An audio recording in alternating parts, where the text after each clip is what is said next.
Welcome to SLP Nerdcast, on your favorite professional resource for evidence-based practice in speech-language pathology. I'm Kate Grandbois. And I'm Amy Wonka. We are both speech-language pathologists working in the field and co-founders of SLP Nerdcast. Each episode of this podcast is a course offered for ASHA CEUs. Our podcast audio courses are here to help you level up your knowledge and earn those professional development hours that you need. This course, plus the corresponding short post-test, is equal to 1 certificate of attendance. To earn CEUs today and take the post-test after this session, follow the link provided in the show notes or head to slpnerdcast.com. Before we get started, one quick disclaimer. Our courses are not meant to replace clinical advice. We do not endorse products, procedures, or other services mentioned by our guests unless otherwise specified. We hope you enjoy the course. Are you an SLP or related professional? The SLP Nerdcast Unlimited subscription gives members access to over 100 courses offered for ASHA CEUs and certificates of attendance. With SLP Nerdcast membership, you can earn unlimited CEUs all year at any time. SLP Nerdcast courses are unique, evidence-based, with a focus on information that is useful. When you join SLP Nerdcast as a member, you'll have access to the best online platform for continuing education in speech and language pathology. Join as a member today and save 10% using code NERDCASTER10. The link for membership is in the show notes.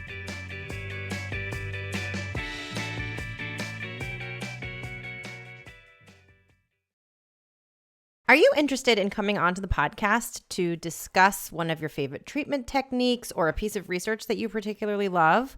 We are currently planning season 6 that begins in September 2024, and our call for papers is open.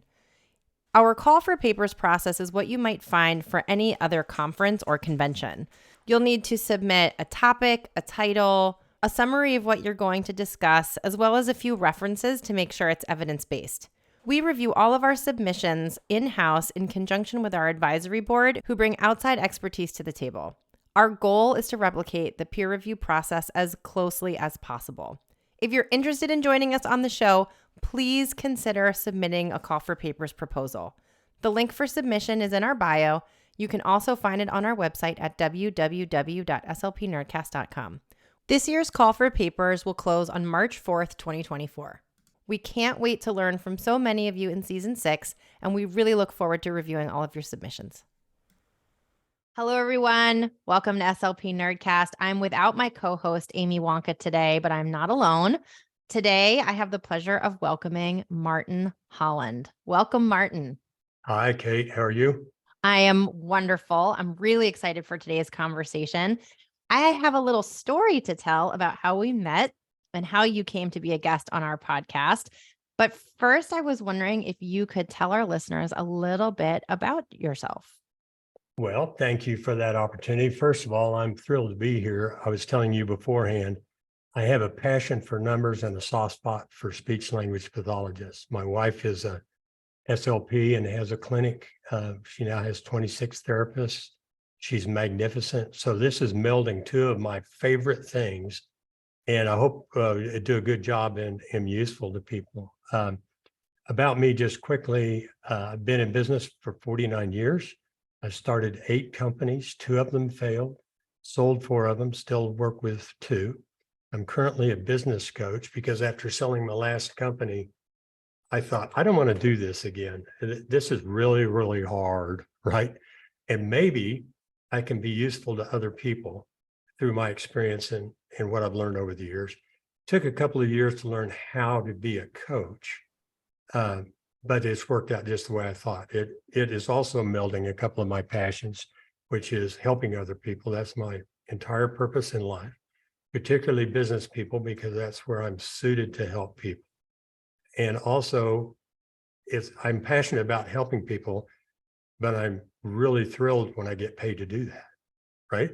And that happens too. So that's kind of quickly my background. My 8 companies are across a broad range of industries, from biotechnology to chemicals to manufacturing to contracting to agriculture. And now with my wife's practice, I'm working with a speech language pathology practice. And that's one of the things that I love so much about your experience is the range of industries that you've worked in. And before we get into today's material, I want to tell this little story about how I came to know your work and how we came to be introduced to one another. As our audience knows, I'm a small business owner. I run this podcast. I have a private practice here outside of Boston. And I have always struggled with several aspects of running my business. I've never really struggled with being a speech pathologist because that's what I was trained to do, but all of these other additional pieces that go into running a business, marketing, looking at my financial statements, trying to make a budget, trying to stick to the budget, financial forecasting, using my business information to make good decisions, planning ahead, all those things. It's always been very overwhelming to me.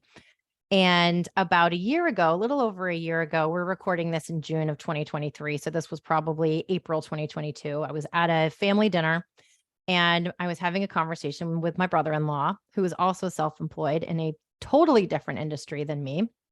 And we were talking about work and he said, "Oh my, you have to read this book. I just finished reading this book and it completely changed the way I look at my business." And my brother-in-law is brilliant and he's probably read like hundreds of business books. So when he tells me I have to read this book, I'm like, all right. So I haven't really read a lot of business books in the past. So he gives me a copy of his book and I read it.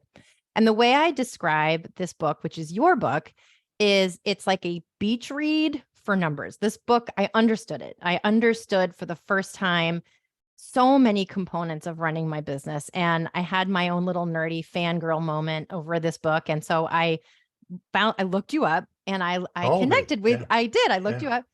I connected with you on LinkedIn as a human does, I suppose. And to my surprise, you wrote me back within like a day.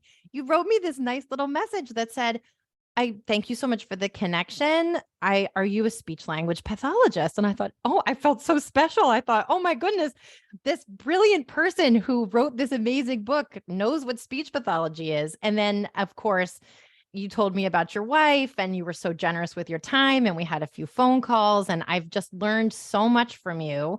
And you have a podcast too, don't you? Why don't you tell us a little bit about your podcast? Yeah, a large part of my business is dealing with what I call industrial clients, manufacturers, contractors, home builders, things like that.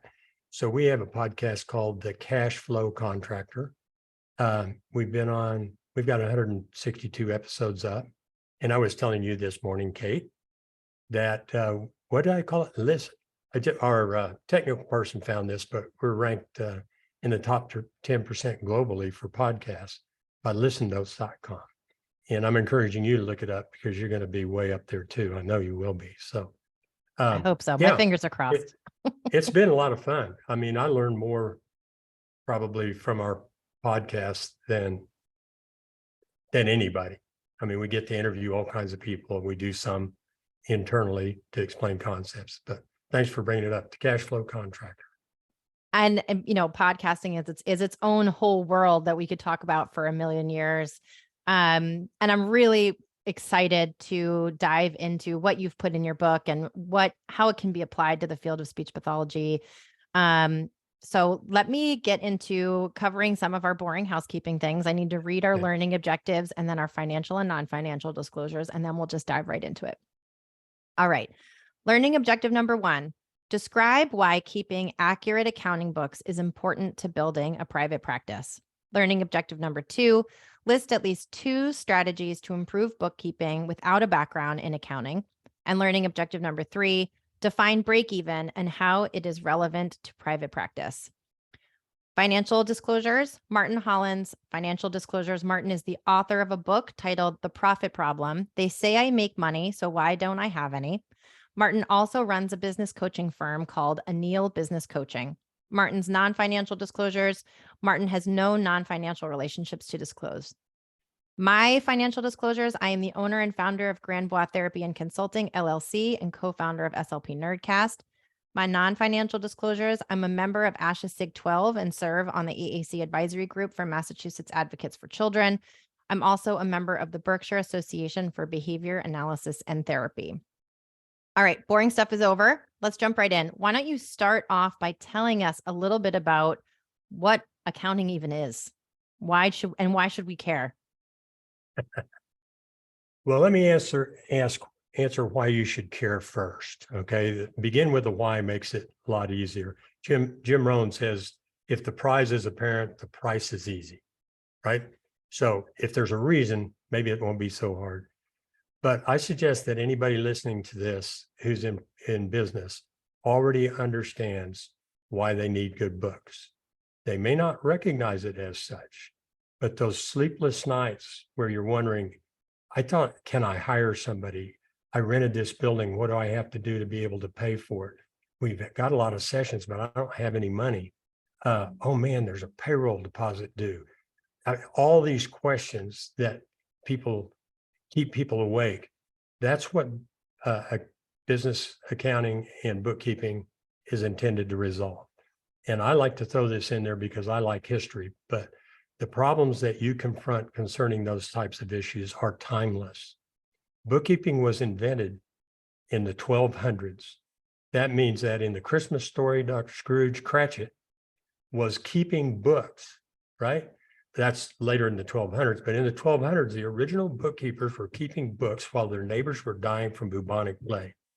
That is how old it is. And it's unchanged. The processes are unchanged. We now do it with a computer instead of big old books, but it is unchanged. And that's because it resolves these questions. So what is it? It is the faithful, timely, and accurate recording of transactions. That's what it is. That is very essential. Now, once you've done that, there are all kinds of things we can do with the information that make it useful, but that's really at its basis what bookkeeping and accounting are. And that's why it's difficult, because it's basically attention to detail, assiduous attention to detail. And a lot of people, most people don't like to do that. So, but that's what accounting is. It's recording transactions faithfully and accurately. So you've already mentioned a few questions that I've wrestled with. What can I afford? I need to buy a new test. Is there enough money in it for in my budget? I need to hire someone. How do I do that? And what do I pay them? And what can I afford to pay them? And all of those kinds of things. How does accounting help us to answer those questions? Okay. Let's jump back just a little bit, because the original questions that accounting answers, which date back to the 1200s, is first, am I making money? Okay, that would be nice to know. I don't know where your listeners are stand in that equation, but if they don't really know if they're making money, they're not alone. I would say 80% of businesses and I've dealt with over 500 directly in my coaching business, they don't know. I had a guy in here the other day and I said, how you doing? He's a new client. He says, great, my sales were up 50%, 54% last year. And I said, do you make any money? He goes, got no idea. Right. So that's I laugh the number one. because I totally sympathize with that perspective. Oh, people don't know. So I hope there's comfort in that, because people kind of take a guess. They open up their cell phone and look at their bank account and they kind of realize maybe Medicare owes me this much and Cigna owes me this much, and then kind of maybe I'm going to owe that much. And anyway, they're trying to do it in their head, right? Mental gymnastics. But the first thing that they do is answer the question, am I making money? And that's not as simple a question as a lot of times people think. That's why it's hard to do. But that's number one, that you have to know that, and you have to be making money. If you are not making money, I'm not going to say it. So you need to fix that because otherwise you're going away, right? Second question, what do I own? Right? What assets do I own? That's not as big a deal in SLP as it is in contracting and things like that, but you need to know what you own. Part of what you own is accounts receivable. Okay, accounts receivable are all those payments you haven't received yet from the insurance companies, right? Okay, the third question is, what do I owe? So am I making money? What do I own? What do I owe? And that's what do I owe the government for payroll taxes? What do I owe on my credit card? Maybe I got a loan to open my practice and buy computers and so on. Maybe I've got my vehicle chart. What do I owe? Then the next question it answers is what is left over for me. This one isn't that big a deal, but it's if you take what you own and you subtract what you owe, theoretically, that's what's left over for you. Okay. And then the last question that books answer is, where did my cash go? The fact that you make money has almost nothing, they're related, but almost nothing to do with whether or not you have cash. Okay. I will just say, if you build $100,000 worth of insurance payable or receivables, but you haven't received any of it, your books might show, hey, you made $100,000, which you did. But I don't have 100,000. Why not? Because it's tied up in accounts receivable. And so the answer to that question, we can dive into that if it's of interest, of where does your money go? But am I making money? What do I own? What do I owe? What's left over for me? And where do my cash go? So those are the foundational questions that are answered by books. I'd like to point out those are all rearward looking questions. They're all looking to the past. That's important for taxes. That's important for you to understand how well you're doing, to learn from it, but it's past. To me, the most exciting and useful use of books is to answer the question, what should I do? Okay. If you don't have information to guide your decision, you're going to make your decisions based on your gut feel. A lot of times, which might depend on, it's a nice day today, it's pretty out and I feel good. And that you might make one set of decisions. The next day you think you have COVID, it's cloudy and rainy, and you've just had an argument with your spouse, and you're going, I'm never going to do. So those are not decisions. I mean, they are decisions, but they're not reasoned decisions. So my favorite, highest and best use, and I hope we get into a specific example of this with my wife's business, how we do it, is to make decisions. And none of those require that you know how to keep books. Matter of fact, by the end of this, I'm going to make it clear you should not keep books. Somebody needs to keep books, and you need, listeners, to understand how to use the information they provide. And did that answer your question? It did answer what is my accounting? No, it did answer my question. And it reminded me, I have two follow-up questions, actually. One is related to the title of this episode. And I think you just touched on it a little bit. So the title of this episode is, You Can't Run Your Business from an iPhone App. And you just mentioned, Nice. something about how many of us who don't have a deep understanding of accounting, or maybe don't have an accountant yet, or aren't keeping really clean books, we go to answer these questions. I need to purchase a test, or do I have enough money to hire an assistant or a biller or whatever? And you open I assume this is related to opening like your bank app and being like, how much money do I have? And looking at the bank balance, right? Is that what you're referring to? Absolutely. Yeah, it's a great title for the episode, and I see it all the time. I have an example that I use when I give talks or keynotes, and it's a picture of two iPhones, Company A, Company B. Company A's got $750,000 open at the bank app, got $700,000 in the bank. Company B's got $75,000. And I ask people, which company would you rather be? And they're usually on to me. They don't always just pick the big one, but it's pretty natural to go, hey, I'd rather have whatever I said, $700,000. I said, well, let's dig a little deeper. So we look behind, not in their iPhone, and they have a $500,000 payroll coming up Friday. And they got $150,000 of past due payroll taxes. And they have $75,000 due on their American Express card. And they have maybe $15,000 due to their bank on their mortgage, right? My blood pressure's going up just listening to this list. Well, you go to the Company B, he's only got $75,000 or whatever I said at the bank, but he's got a $5,000 payroll. He's got a $1,200 credit card payment, and everything else is paid up. Now, which company do you want to be? And the point is, you cannot tell, even remotely, by looking at the bank apps. That is not the whole picture. To our listeners who might be solopreneurs, everything's cash, they don't have a lot of things, they might have a good idea by looking at their bank balance, but you don't progress. Well, here's something I need to say. I say it all the time. Why do you need to keep books? In my experience, I have never seen a company thrive without good books, ever. It does not happen. Now, you can be a solopreneur and get by, and in which case, I don't mean this insultingly, but what you have is a high-risk job. And I say high risk because you got to pay yourself. If you're working for somebody else, it's their burden to pay you, right?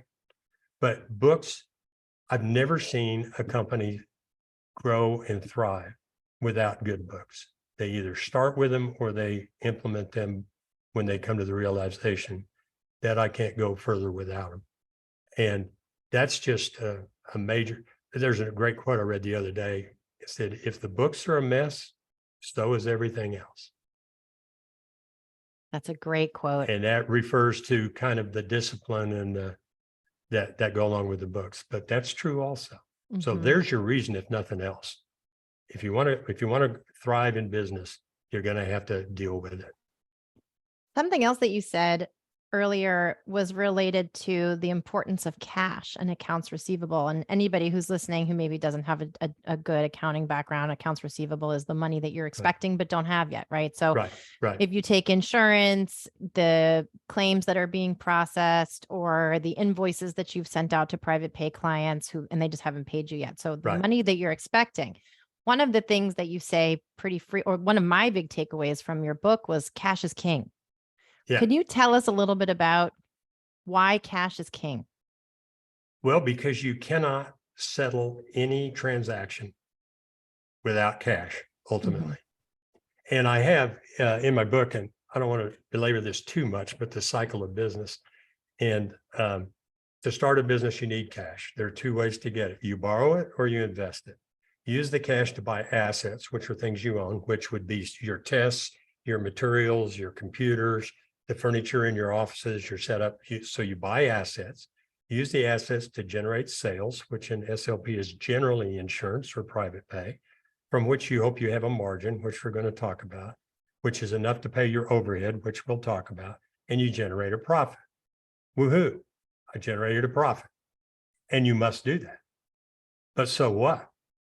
You can't pay your payroll taxes with profit. You have to convert that profit to cash. And the reason I bring that up is, in general, if you ask somebody, tell me about your business, they'll tell you about their sales. Oh, I did $1 million last year. I did 10 million last year. I grew from 5 million to 15 million in the last 3 years. Okay.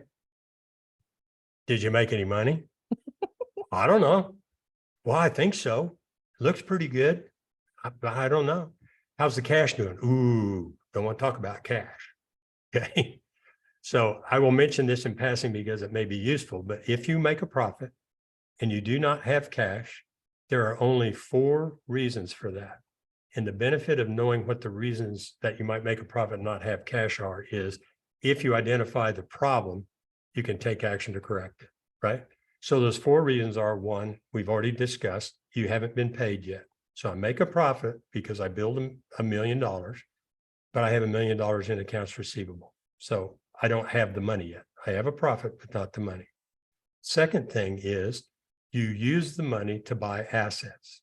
Now, that's not as big a deal in SLP. However, we just bought a building and a bunch of stuff, but you use the money. So I made a profit, but I bought stuff with it.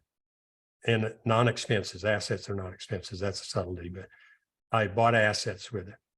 The third, so I haven't been paid yet. I already spent it on assets. The third thing is, I used it to pay down debt.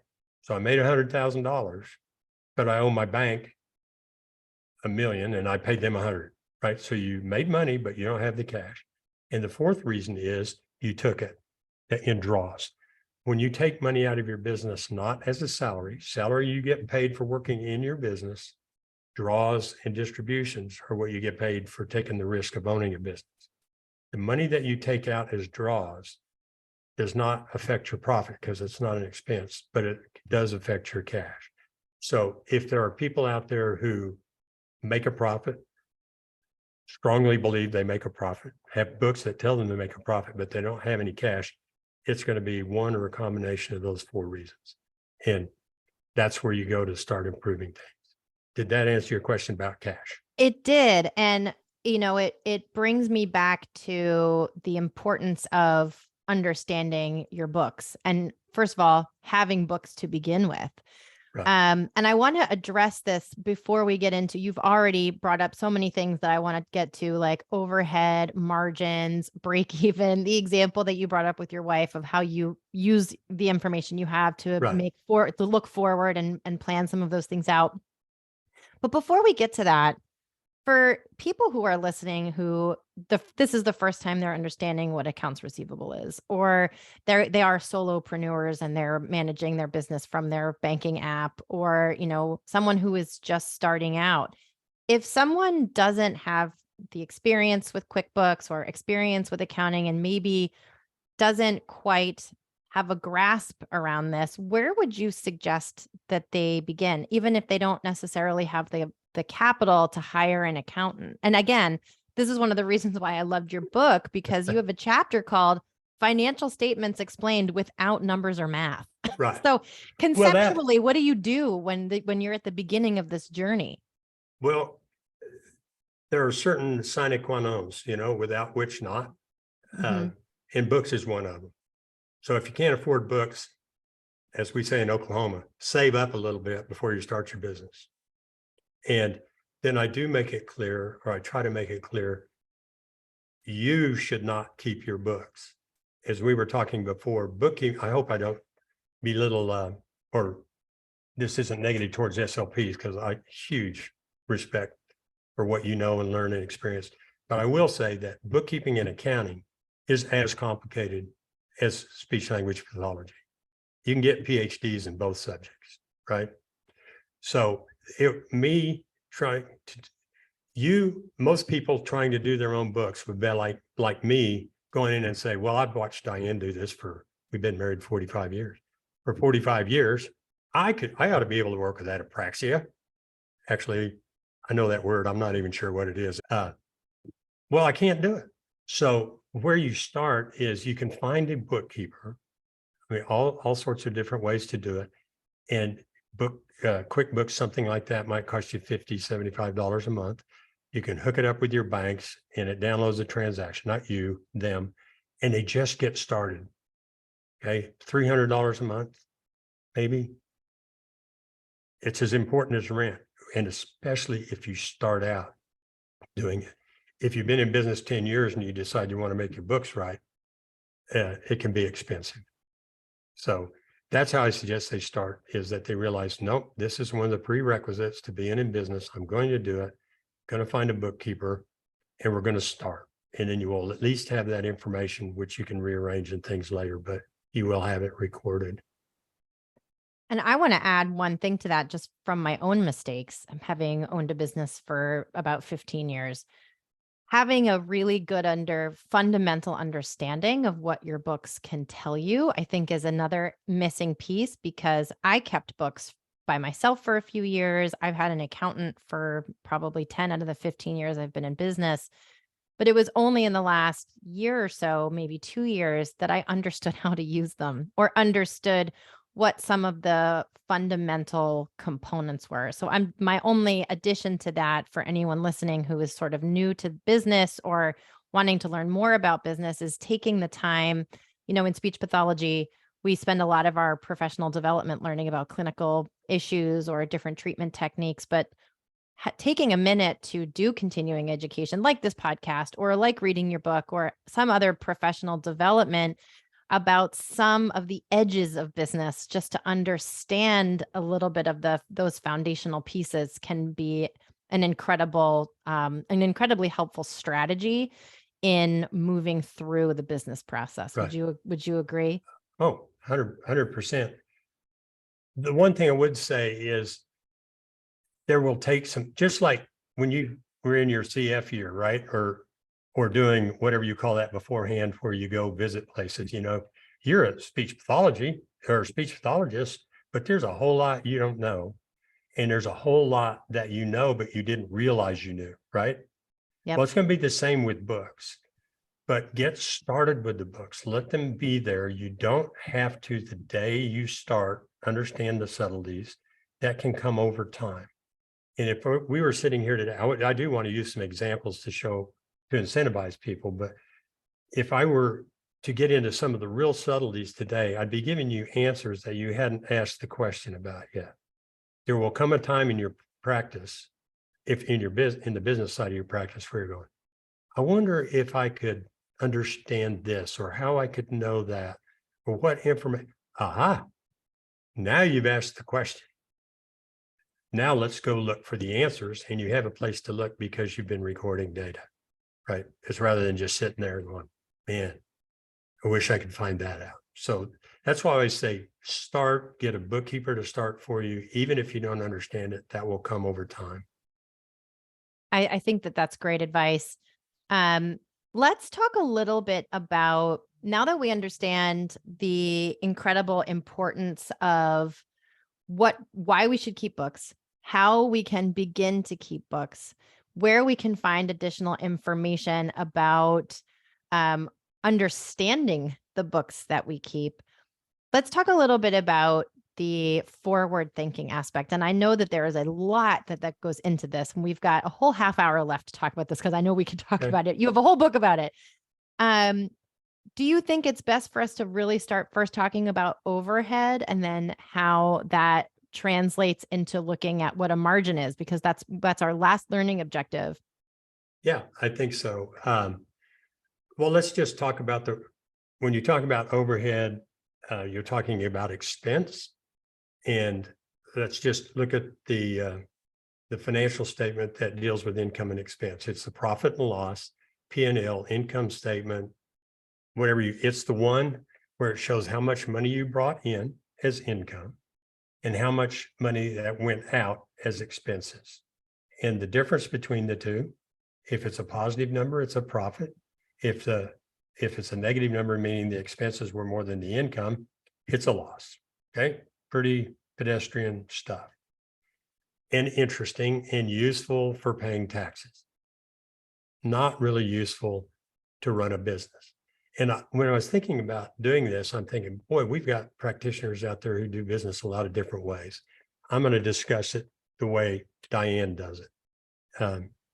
And so income is money that comes in. It's not money that you put in. It's not a bank loan. It's money that comes in from sales. In SLP, it's from billing, right? It's money that comes in. Easy. We got a top line up there.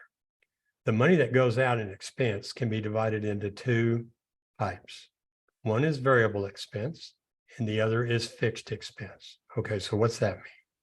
Variable expenses are expenses that go up and down with sales. Now, in Diane's practice, we pay therapists, well, we do both, but we pay most of the therapists per session. And I'm going to get into the actual math of that and show how we used it. So if they do more sessions, we have more variable expense because we pay the therapists more. We have fewer sessions, we pay them less. So that cost, that variable cost, because it varies, of paying our speech paths goes up and down according to sales. Okay. We also have fixed expenses, otherwise known as overhead. Everybody uses that number or that name. But overhead expenses are expenses that do not go up and down with sales, at least not in the near term. Obviously, if in 5 years you've quadrupled your practice, you got more overhead. But it's things like your software charges, which are significant. Holy cow. It's your liability insurance. It's your rent. It's your staff, meaning the fixed staff, meaning the billing agents or clinic supervisor, records people. It's those expenses that stay the same every month. So the way we look at things, and I hope to make this sound useful here in just a second, but the way we look at it is the money that comes in from billing minus the money that we pay therapists, in our case, the variable cost, leaves over what's called a margin, right? It's a gross profit margin.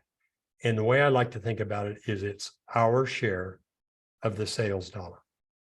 In our business, I know this because I track it all the time, we give about 65% of all the money that we bring in goes directly to therapists, SLPs, OTs, and physical therapists. Boom. So what's left over? If we sell $1 million worth of stuff, what's left over is $350,000. Clear? Mm-hmm. That's our share of the money. If I say, well, let's go out and double it, I go out and sell 2 million, I don't get another million, right? I get another 350,000. Yep. Okay. So then what I do with Diane does with that money is first you must pay your overhead. There's no choice. I must pay my overhead.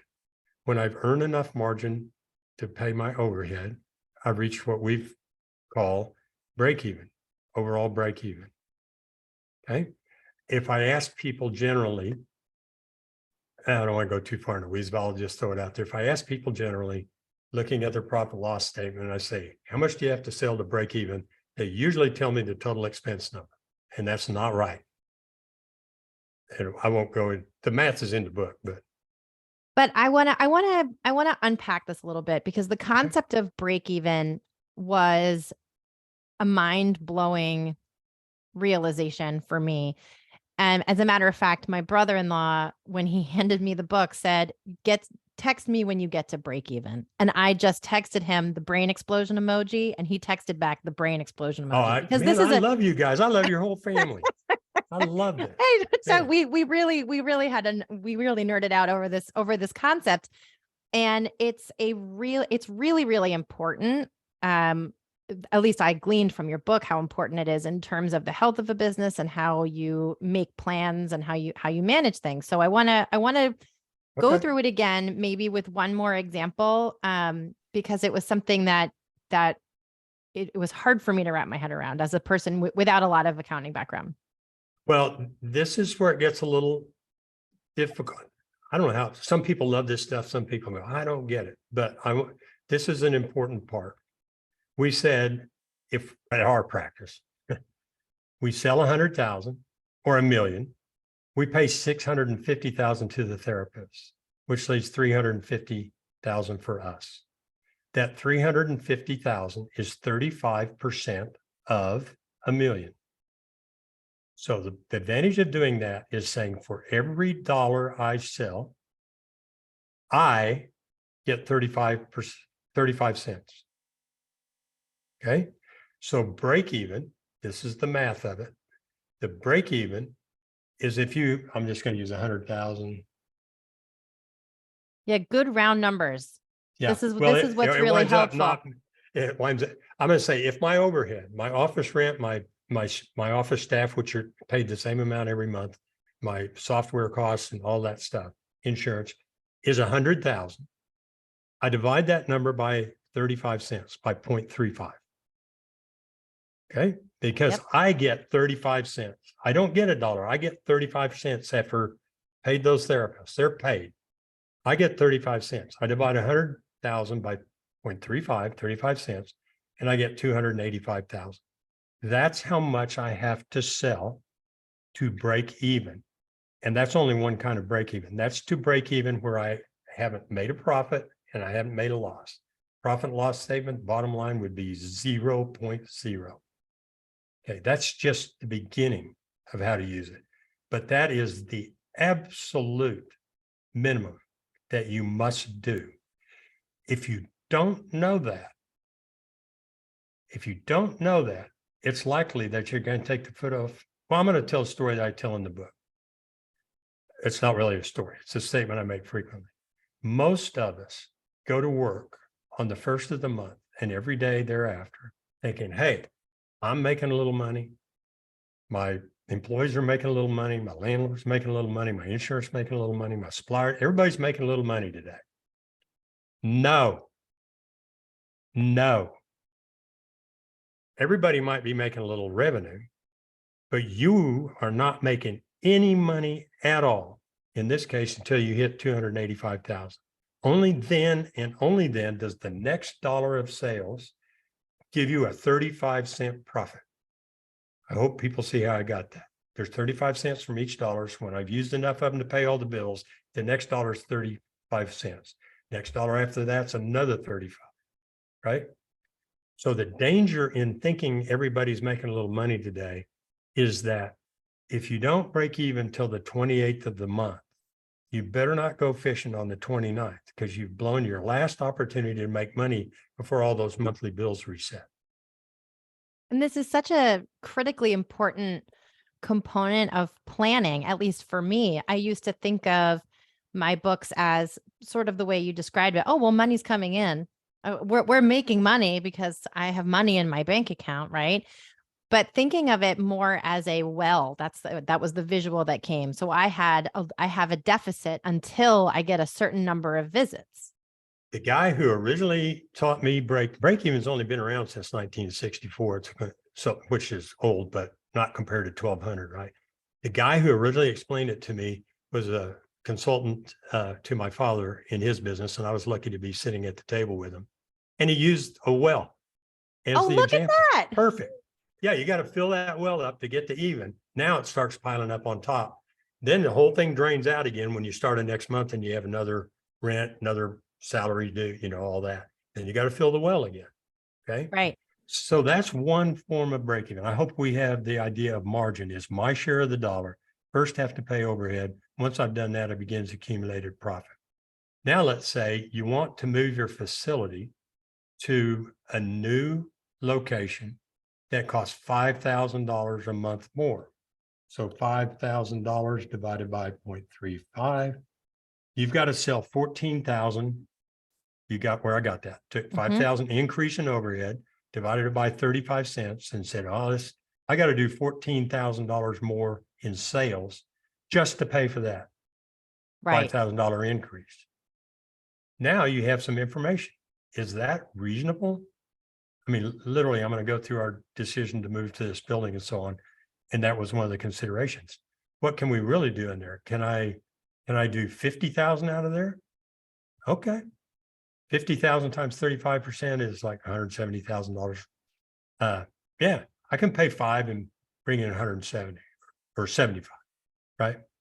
So I hope that's just one of the many ways that you can use break even to make decisions. Can I hire another administrative person? Here's something. I know there are billing softwares out there that we don't use. We do it, our billing. We use EMR software, but we do our own billing, which is hideously, I don't have to tell anybody about that. I know, you just saw my eye roll. It's just, it's a whole beast in its own. Tens of thousands of dollars that we gave up early on because Diane was working solo when she started the business and calling the insurance, didn't know how to do it. And they'd call back, she's in session, she'd call back, couldn't talk to anybody. Pretty soon we time out. Anyway, just hideously. Well, there are software solutions for that. One of them wanted 7.5%. And I go, wait a minute, 7.5% of $1 million, let's just say, about $75,000. Okay. Is that worth it? I don't know. Maybe. I don't know. But let's say you go to 2 million, it's 150 grand. Really? Maybe I could have done 75. I would have had to pay somebody to do my billing, but I couldn't do, but that person could do more than $1 million worth of billing for that. Anyway, it gives you something to work at. And I'm going to show you or tell you right now about our decisions and how that would have affected them. Here's the way we use break even to make decisions recently that caused us to spend many, many, many dollars buying a building and so on. First of all, we're blessed to have a large backlog. So sales isn't a big issue. It's whether or not we can serve them. We have, in our location in Norman, we have 16 therapist rooms, okay? And each therapist has their own room. Each one of those rooms costs us $34,600 a year to be there in overhead. Already paid the therapist, overhead. You just take that's about $550,000 a year divided by 16. So each room has to produce that much margin, not revenue, annually for us to break even.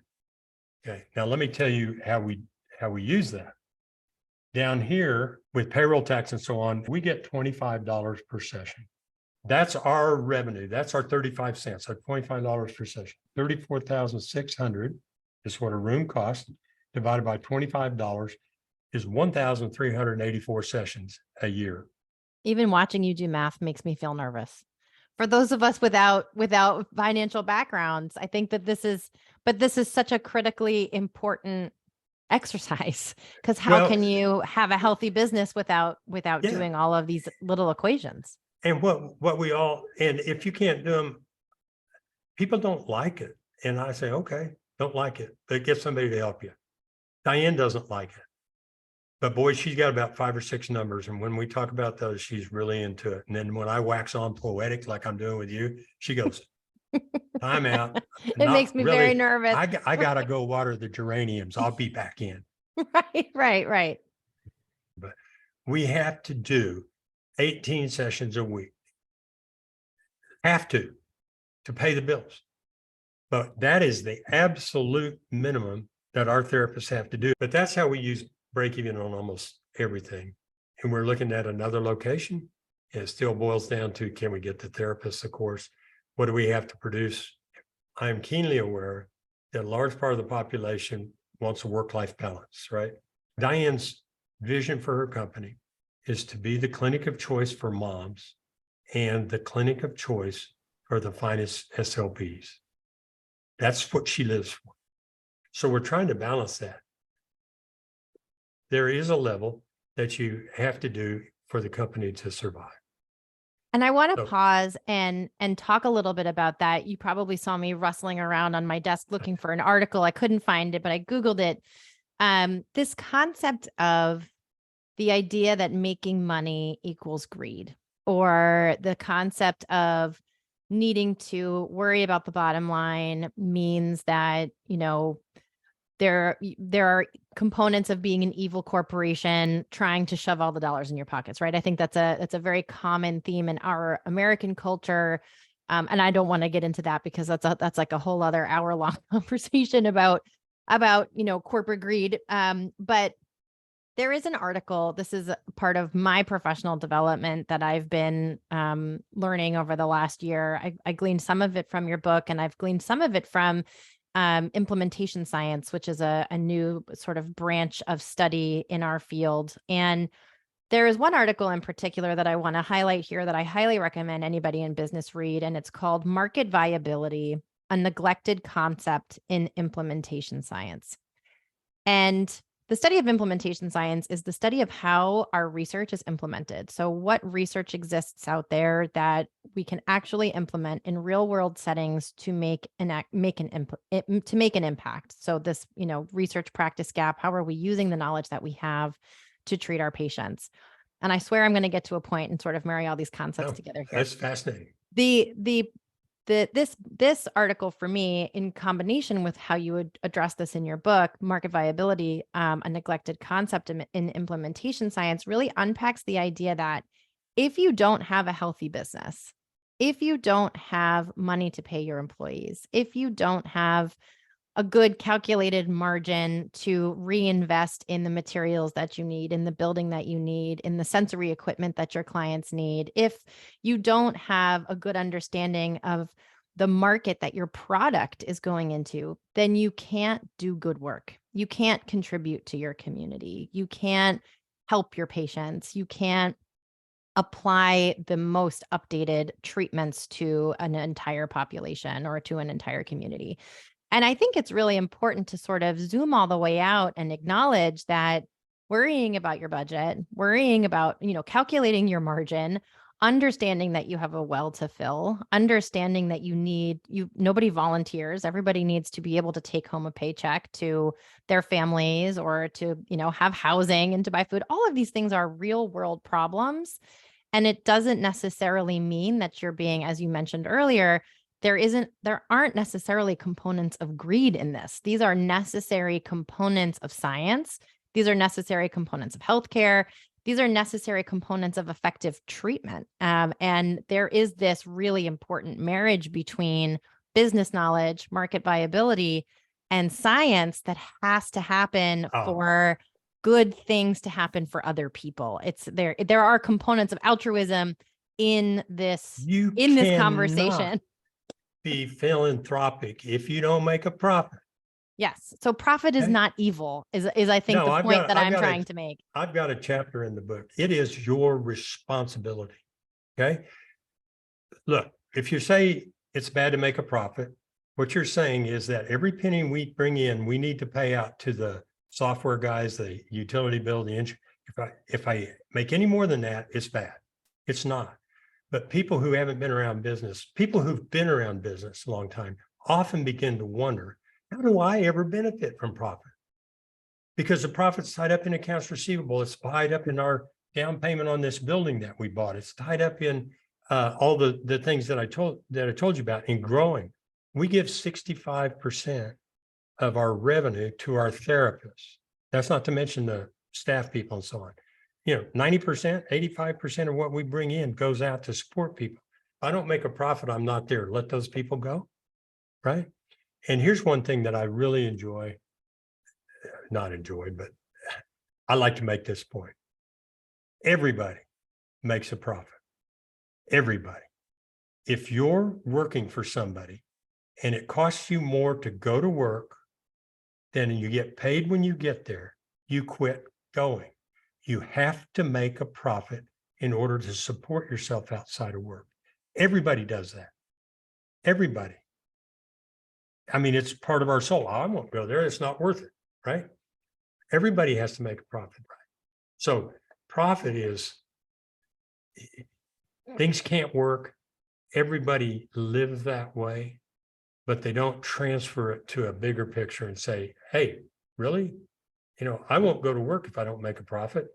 Why would I expect a business to go to work and pay all these things out and not make a profit that funds its growth and funds its survival? So maybe I'll get down off my soapbox now, but I hope I didn't offend anybody. No. I think in thinking about these larger concepts and how it applies to the decisions we make as small businesses, that's where the rubber meets the road, so to speak, right? So, as those of us who are running small businesses, or as anybody who is listening out there is thinking about these concepts and how it applies to your individual small business, I think the takeaway for me is it is okay to focus on making a profit without feeling like you're shortchanging anyone, or there are negative aspects. We think of, there's just so much connotation with profitability being negative. And the reality is that once you go through these exercises and you calculate your margins and you understand your fixed expenses versus your overhead, and you understand some of these fundamentals, this is sort of coming full circle with why is accounting even important? Understanding that profit is the goal and that cash is king can be a generous and critically important component for your community, not just because you want to line your pockets with profit. If you do it ethically, meaning no cheating, lying, stealing, misleading, right? No theft, no corruption, and you focus on profit, you will focus on serving your customers, even if you don't want to, because that is the only way. They are not forced to do business with you. And if you make them mad because of your hours or your attitude or whatever it is, it's going to go away. But it sounds bad to focus on profit, but if you focus on profit, you will find that you must do things that serve people. It's the only way. You can say, I'm going to charge $900 an hour for a private therapy, and you might get somebody, but maybe that's Boston. But I'm going to charge $900 an hour because I'm going to make a profit. Well, guess what? 9 out of 10 of your therapists or your clients being going, doesn't work for me. I'm only going to be open between 1 and 3 because that's when I work best and I want to sleep in. Doesn't work, right? Because they want after school for the kiddos. And anyway, I can keep coming up with those kind of examples. And I think one of the key differences, again, just bringing all of these larger fundamentals back to speech pathology, is that our clients, our customers are individuals with communication disorders. That's why we exist. So by serving our customers and by focusing on profit and making sure that we are serving our customers, we are doing that good, just in the nature of being in business. Yes. Yeah, 100%. And it really is just a little bit philosophical here. Real advances came when people specialized and became more efficient. Okay, just brief overview. That speciality, I don't make my own shoes because I wouldn't be very good at it, but I'm willing to pay a guy what might be an exorbitant profit who knows where to buy the leather. He makes good shoes. They last longer and I don't have to do it. And he's so good, he can do it kind of cheap. That's not outrageous. I just bought my time back. I'm happy to do it. And that started with business, and that's where it resides. And anyway, we're getting well into profit. No, I appreciate all of these. And just I'm in looking at the time, I'm wondering if you have any final words of wisdom for our audience. So anybody who's listening, regardless of where they are in their business journey, in their learning journey, I know you've worked with so many different kinds of businesses in your career. Are there any nuggets of wisdom that you think would be helpful that we haven't already covered?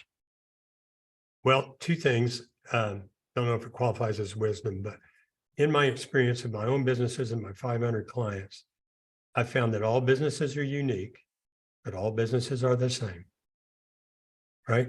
The things we're talking about, especially in bookkeeping, but other things we could talk about in the operation of business, they're universal.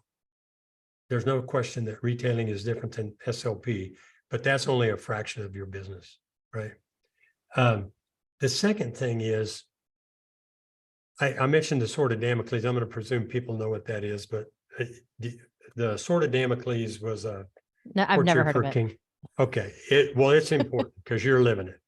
And we were tight on time, but Damocles was a courtier to King Philip in Greece sometime before BC time.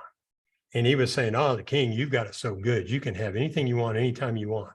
And he said, "Well, you want to try it for a day?" He goes, "Sure, Damocles." He said, "Sit at the head of the table." So he sat him at the head of the table on a golden throne, brought food and all this. And then he looked up and there was a sword hanging over his head, dangling by a single horsetail hair. He allowed pretty quickly that he'd had enough. Business owners always have the sword of Damocles hanging over their head because it's up to you. And I so love and respect that. Okay. And I'll say one other thing. This will be my last thing. A podcaster one time asked me on kind of short notice what the qualities of a great business owner were. And I can think of lots of things, but I came up with this pretty quickly. And I go, "Oh, I like it." You will thrive best in business if you view business as an adventure. Okay. I'm on a quest. It's up the hill and down the hill. I mean, yeah, you're an SLP and you're doing your stuff, but I'm on this adventure. My defeats did not wipe me out. My triumphs, Kipling, meet with triumph and disaster and treat those two imposters just the same. It is an adventure, and it's best looked at as that way. It's not your identity. It's not who you are. It's an adventure. Second thing was business owners really, really do well and make it look easy, tend to be decisive. In other words, they make decisions when they have adequate but not complete information. By the time you get complete information, the opportunity is gone because the event has happened. But they make a decision, they don't equivocate and languish and worry and bemoan. "Oh, I messed up." If they messed up, they make another decision. And the third thing is they tend to be focused. And that doesn't mean that you can only just do one thing, but if you're working on your practice and you're wanting to build in areas, look at that area, work on that area, get that area established in systemized, let's say, and established in your business, and then move to the next thing. One at a time, even while you maintain your practice, but one thing at a time as you get better and better. So that was a lot of one other thing. That was so helpful. I have appreciated this conversation so much. Thank you so much for being here with us today. Loved it. For anyone listening, if we've mentioned any resources, everything will be listed in the show notes. All of our references will also be listed in the show notes. If you have any questions, send us an email anytime. Thank you so much again, Martin. You're welcome. Thanks. Thank you so much for joining us in today's episode. As always, you can use this episode for ASHA CEUs. You can also potentially use this episode for other credits depending on the regulations of your governing body. To determine if this episode will count towards professional development in your area of study, please check in with your governing bodies, or you can go to our website, www.slpnerdcast.com. All of the references and information listed throughout the course of the episode will be listed in the show notes. And as always, if you have any questions, please email us at info@slpnerdcast.com. Thank you so much for joining us, and we hope to welcome you back here again soon.